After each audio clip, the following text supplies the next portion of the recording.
Matic dengan termurah Toyota di harga 60 jutaan. 60 juta dapat Toyota murah di tahun 2000 ke atas. Pilihannya ini satu, Vios Gen 1. Bismillahirrahmanirrahim. Assalamualaikum warahmatullahi wabarakatuh.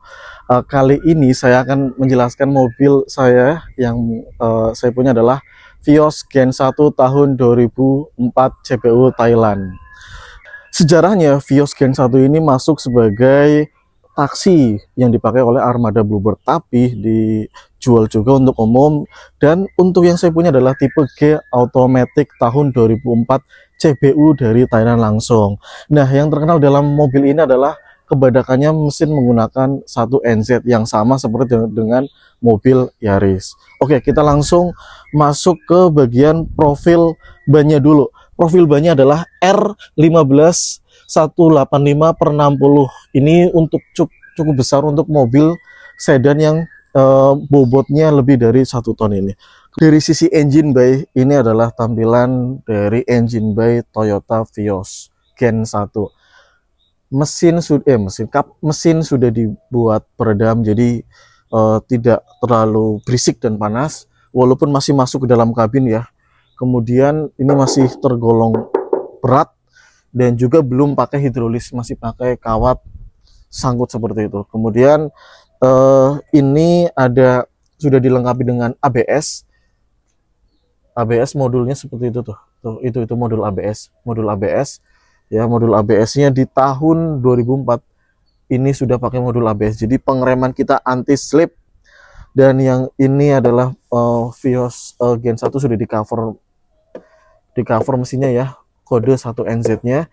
Kemudian ini untuk radiatornya, reservoirnya di sini, dan juga kemudian ini ada kipas radiatornya dan aki di sebelah sini. Kemudian kita masih menggunakan aki basah, dan ini adalah kotak untuk sikring.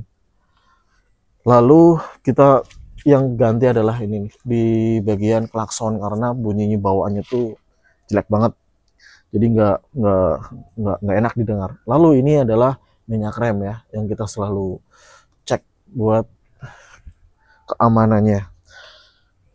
Itu aja untuk kap mesinnya. Kemudian kita masuk ke area interior dulu, bagian dashboard yang pertama.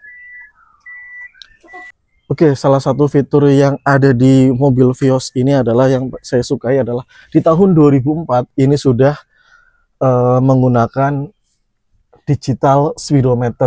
Yang kedua, kita di tahun 2004 sudah semua pintunya power window, dan juga sudah ada window lock dan juga central lock. Dan untuk sisi driver ini sudah auto up. Kemudian di bagian rangkanya kita bisa lihat ini petunjuk penggunaan tekanan ban. Dan di sisi transmisi sudah ada 5 percepatan, totalnya ada 6 termasuk P, RND 2 dan F. Dan juga untuk dari sisi AC-nya ini sudah ada pengaturan arah semburan, kemudian kecepatan kipas bisa sampai 4, dan juga pendingin bisa sampai coolnya bisa dimaksimalkan. Dan juga ada tombol odo untuk kita tahu tripnya yang berapa sejauh kita jalan, sama juga ada dimmer. Kemudian kita juga dapat jam. Dan untuk audio ini sudah diganti ya, bawaannya itu bukan seperti ini bawaan dari aksesoris lain. Kemudian di bawah ada laci penyimpanan tertutup yang bisa untuk menyimpan kartu. Kemudian ada socket lighter, ini bisa dipakai untuk kita cas HP ya. Kemudian di bagian sisi sebelah kanan driver ini sudah electric mirror ini ya. Kemudian ini dari sisi sebelah kiri ini adalah tombol wiper, sudah ada 4 percepatan dari intermittent, low dan high. Kemudian dari lampu sudah ada fog lamp, lampu kota dan lampu senja ya. Kemudian dari jok yang sudah kita pakai, ini joknya sudah saya cover dengan kulit, aslinya blue tapi sedikit soft ya, sama seperti warna door trim seperti ini. Ini seperti warna joknya sama seperti ini. Kemudian kita masuk ke sisi pintu penumpang. Nah, di sisi pintu penumpang ada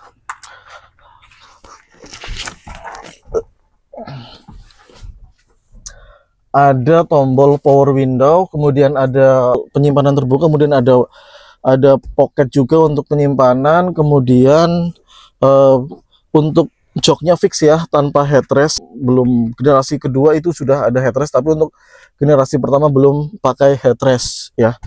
Joknya empuk, bisa memuat 3 penumpang, dan untuk lehernya bisa terakomodasi dengan baik ya, sampai ke bagian atas leher, tapi nggak sampai ke full ke kepala.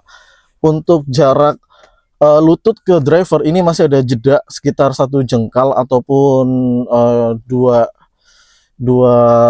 tangan ya, 10 jari ya. Jadi masih bisa cukup lega untuk dirasakan duduk di belakang tanpa berdesak-desakan.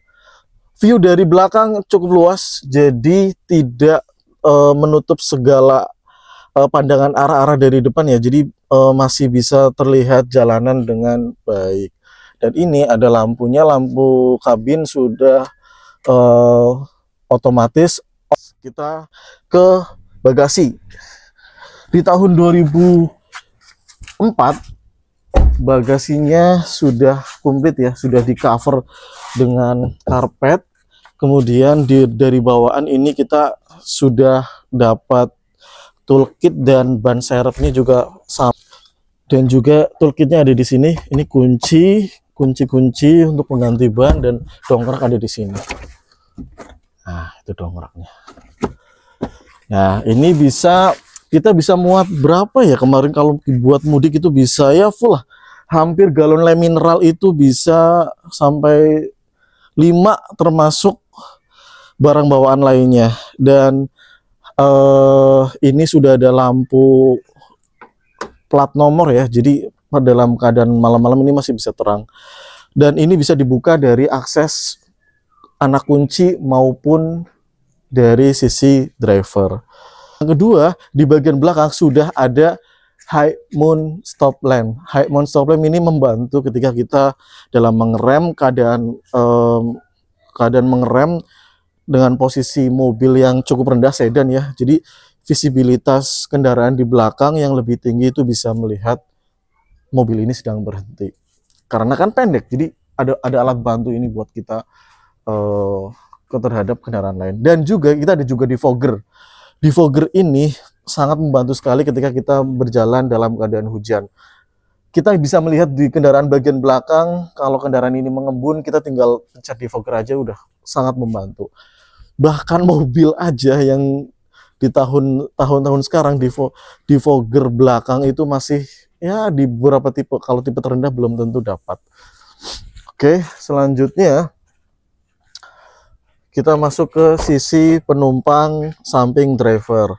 Sisi penumpang samping driver, kaki bisa menopang lurus ya. Saya tingginya 165 cm, kakinya bisa lurus pol sampai selutut seperti ini. Ini kalau pol keadaan masih bisa dimundurin lagi. Kalau dimajukan penuh nih masih bisa duduk dengan nyaman.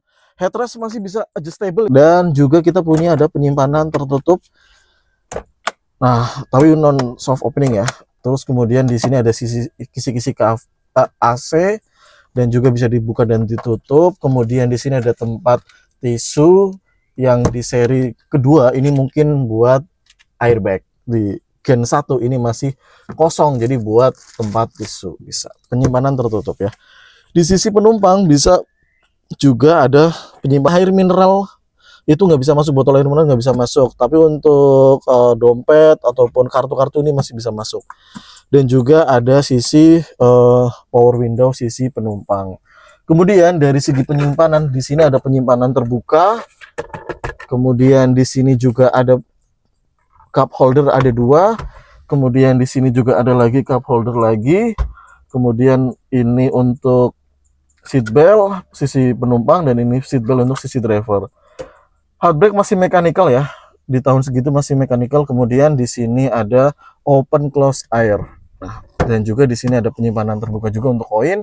Ini penyimpanan juga untuk koin, dan ini juga ada kisi-kisi AC. Minusnya adalah sebenarnya kalau untuk kisi-kisi AC ini khasnya Toyota itu nyembur ke muka. Cenderungnya bikin pusing, cepat pusing, tapi bisa disesuaikan lah itu. AC-nya cukup dingin untuk karakter Vios Gen 1.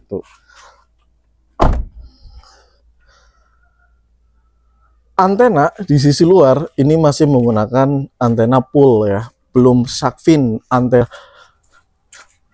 Kemudian anak kunci masih colok, dan juga untuk pintu kunci ini masih, ini aksesoris ya, tadinya yang masih biasa, cuma kita diganti dengan yang versi aksesoris aftermarket.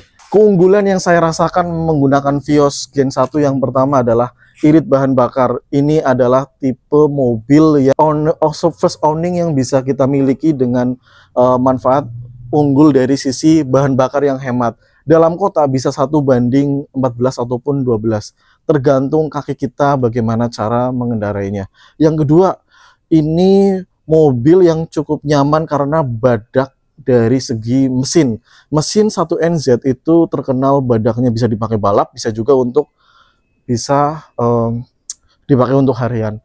Yang ketiga, ini keuntungan lainnya adalah Matic dengan termurah Toyota di harga 60 jutaan. 60 juta dapat Toyota murah di tahun 2000 ke atas, pilihannya ini satu, Vios Gen 1. Untuk ke bawah mungkin bisa dapat Soluna Matic juga bisa. Tapi untuk yang lebih modern ini bisa dapat Vios Gen 1 Matic. Lalu kekurangan yang saya rasakan yang pertama adalah, dari sisi kekurangan yang pertama adalah pajaknya. Sedan ini di Indonesia termasuk golongan mobil mewah. Jadi pajaknya masih tergolong mahal. Di tahun 2004, pajaknya Vios Gen 1 ini sampai sekarang adalah 1,5 atau 1,4. Terus yang kedua, tipikal sedan. Tipikal sedan itu kalau kita mengendarai di malam hari karena posisinya rendah, cenderung terkena sorot lampu dari lawan arah itu sangat menyakitkan. Nah, selanjutnya adalah yang ketiga, sering dikira bekas taksi. Ya, tapi itu selera masing-masing. Lalu yang keempat adalah kursi sisi penumpang itu tidak bisa di-adjust. Jadi tidak bisa kita lakukan buka ataupun tutup. Jadi untuk penumpang, ya, tapi keunggulannya adalah sudah cukup rebah. Jadi justru akomodasi penumpang yang sangat dimanjakan karena bisa duduk dengan nyaman. Ini benar-benar mobil untuk kenyamanan di masanya gitu. Kesimpulannya adalah Vios Gen 1 ini cocok untuk penggunaan mobil pertama keluarga yang masih punya 2 ataupun 1 anak. Yang kedua adalah cocok untuk harian karena irit. Yang ketiga adalah murah karena hanya dengan 60 jutaan kita mentok lah, itu udah bisa dapat mobil dengan kualitas Toyota dengan fitur yang lengkap. Demikian dari Vios Gen 1 punyaan saya sendiri. Bagaimana dengan mobil om-om semua? Jangan lupa komen di bawah. Terima kasih. Dadah.